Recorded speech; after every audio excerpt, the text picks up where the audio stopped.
नमस्ते दोस्तों, स्वागत है आपका आज के इस नए वीडियो में। आज के इस वीडियो में एक ऐसी कंपनी के बारे में विस्तार में बात करने वाले हैं जिसने पिछले कुछ समय में अपने इन्वेस्टर को काफ़ी परेशान किया, और वो नाम है हैप्पीएस्ट माइंड टेक्नोलॉजी।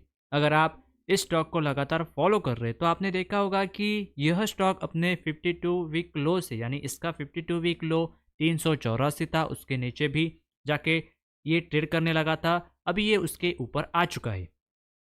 तो दोस्तों, आज की इस वीडियो में हम एक शांति से और क्लियर पर्सपेक्टिव के साथ लॉजिकली समझने की कोशिश करेंगे कि आखिरकार इस गिरावट के पीछे असली कारण क्या है, और हाल ही में आए क्वार्टर 3 के रिजल्ट कंपनी के फ्यूचर ग्रोथ के बारे में क्या संकेत दे रहे हैं। पिछले क्वार्टर में भी मैंने इस स्टॉक पर बात की थी, और उस समय भी मैंने आपको सावधान रहने के लिए कहा था क्योंकि ओवरऑल सेंटिमेंट काफ़ी वीक दिख रहा था। सबसे पहले वैल्यूएशन के पर्सपेक्टिव से बात करते हैं। एक समय ऐसा था, यह स्टॉक 100 से 150 के पी रेशो पर ट्रेड कर रहा था। उस समय मार्केट में काफ़ी एक्साइटमेंट था और हर कोई इस कंपनी में इन्वेस्ट करने के लिए तैयार बैठा था। लेकिन आज रियलिटी पूरी तरह बदल चुकी है। लगातार गिरते गिरते इसका पी लगभग 28 के आसपास आ चुका है।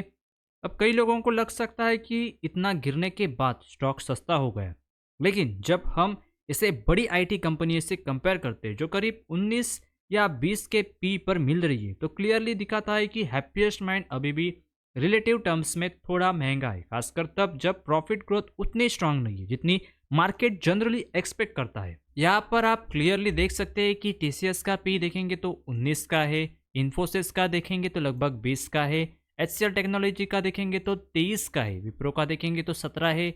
यानी जो बड़ी आईटी कंपनियां हैं उनकी जो ग्रोथ भी अच्छी है, उनका पी रेशो हैप्पीएस्ट माइंड से कम है। यानी हैप्पीएस्ट माइंड अभी भी कंपैरेटिवली ऊपर, यानी प्रीमियम वैल्यूएशन पर ट्रेड कर रहा है। उसकी ग्रोथ भी काफ़ी अच्छी नहीं है, उसने पिछले कुछ सालों में इन्वेस्टर को रिटर्न भी नहीं दिया है।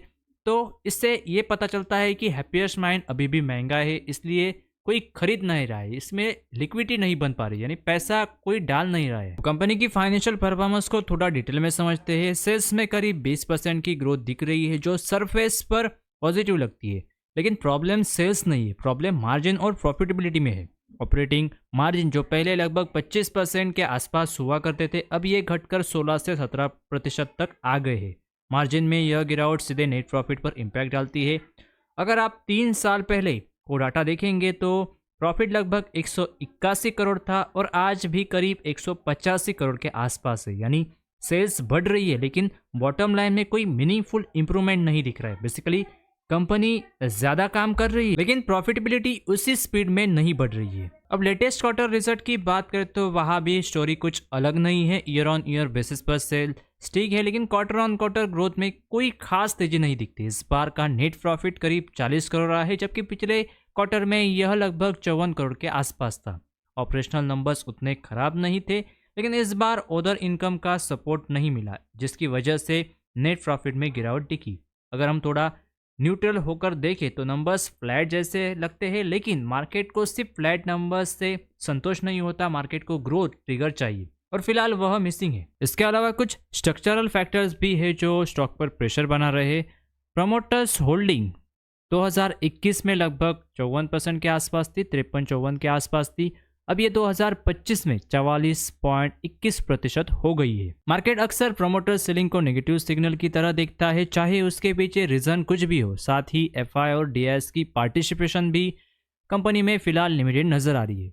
जब इंस्टीट्यूशनल इंटरेस्ट कम होता है तो स्टॉक में स्ट्रांग अपवर्ड मूवमेंट आना मुश्किल हो जाता है, और यह सिर्फ इस कंपनी की बात नहीं है। ओवरऑल आईटी सेक्टर में अभी स्लो डाउन और अनसर्टेनिटी का माहौल है, जिसका इम्पैक्ट यहाँ भी क्लियरली दिख रहा है। सबसे इंपॉर्टेंट पॉइंट मैनेजमेंट कमेंट्री का है। जब मैनेजमेंट फ्यूचर आउटलुक पर बहुत कॉन्फिडेंट या एग्रेसिव गाइडेंस नहीं देता तो मार्केट कॉशियस हो जाता है।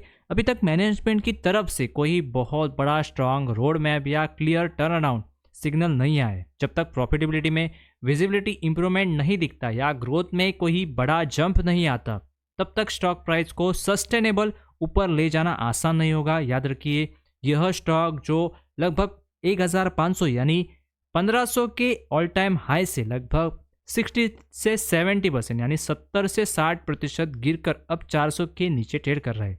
बहुत ये बड़ी गिरावट है, लेकिन सिर्फ गिरावट का साइज फ्यूचर अपसाइड की गारंटी नहीं होता, यानी इतना गिरा है तो ये ऊपर ही जाएगा, इसकी कोई गारंटी नहीं हुई थी, क्योंकि कंपनी की ग्रोथ जो 5 साल पहले यानी 3 साल पहले थी अभी भी वैसे ही, यानी ग्रोथ में कोई स्पीड नहीं है। जो ग्रोथ होनी चाहिए थी वैसी ग्रोथ नहीं है, इसलिए ये स्टॉक अभी बहुत ही बुरे तरह से इन्वेस्टर को फंसाया है। अब टेक्निकल एनालिसिस की बात करेंगे तो स्टॉक 2021 में यानी ओपन हुआ था, यानी इसका आईपीओ आया था। तो आईपीओ के प्राइस के बाद यह स्टॉक लगभग 2-3 महीने देखेंगे तो ऊपर ही चला गया था, और उसने जो टॉप बनाया उसके बाद फिर कभी ऊपर नहीं गया, और 2021 के बाद अभी ये सेम प्राइस यानी 400 के प्राइस पर ट्रेड कर रहा है। जिन्होंने सोचा होगा कि हम ऊपर बाय करते हैं और स्टॉक ऊपर जाएगा, इस होप में जिन्होंने बाइंग किया था उनका इन्वेस्टमेंट पूरी तरह खराब हो चुका है, क्योंकि 2021 से 2026 तक उन्हें कोई भी रिटर्न नहीं मिला है। क्योंकि जिसने जिसने ये ऊपर के लेवल पर बाय किया होगा तो वो बहुत परेशान होगा, क्योंकि कहीं ना कहीं उनको लगता होगा कि ये स्टॉक ऊपर जाएगा, हम बाहर निकलेंगे, और उसी चक्कर में सब फंसते चले गए और इन्वेस्टर को इस स्टॉक ने पूरी तरह बर्बाद कर दिया है।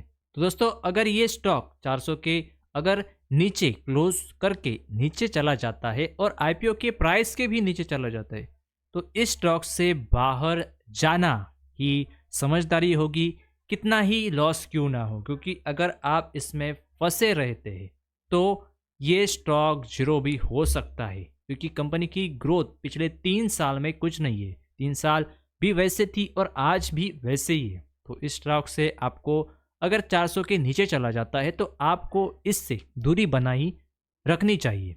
अंत में एक प्रैक्टिकल बात समझना जरूरी है, सिर्फ इसलिए इन्वेस्ट करना कि स्टॉक बहुत गिर चुका है, यह अप्रोच रिस्की हो सकता है। मार्केट हमेशा रीजन के बिना किसी स्टॉक को नीचे नहीं लाता। शॉर्ट टर्म में वॉलेटिलिटी रह सकती है और लॉन्ग टर्म में रिकवरी तभी आएगी जब बिजनेस फंडामेंटल इंप्रूव होंगे।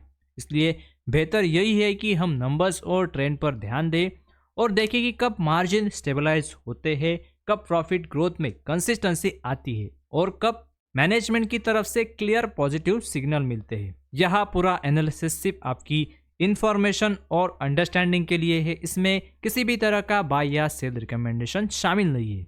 किसी भी इन्वेस्ट डिसीजन से पहले अपनी रिसर्च जरूर करें, नंबर्स को खुद से समझें और ज़रूरत पड़े तो अपने फाइनेंशियल एडवाइस से ज़रूर सलाह लें। उम्मीद है आपको यह वीडियो कुछ इन्फॉर्मेटिव वैल्यूबल लगे तो चैनल को सब्सक्राइब, वीडियो को लाइक और अपने दोस्तों के साथ शेयर करें ताकि यह जानकारी ज़्यादा से ज़्यादा लोगों तक पहुंच सके। मिलते हैं किसी नेक्स्ट अपडेट के साथ, तब तक के लिए धन्यवाद।